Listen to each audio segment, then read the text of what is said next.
विषयम् अधिकृत्य किञ्चित् वक्तुं कामया आशया तत्चित्तेन शृण्वन्तु भवन्तः धीमन्तः श्रीमन्ताश्च अभिमान्याः।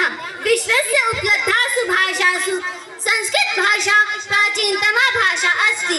भाषायाम् अनेकासां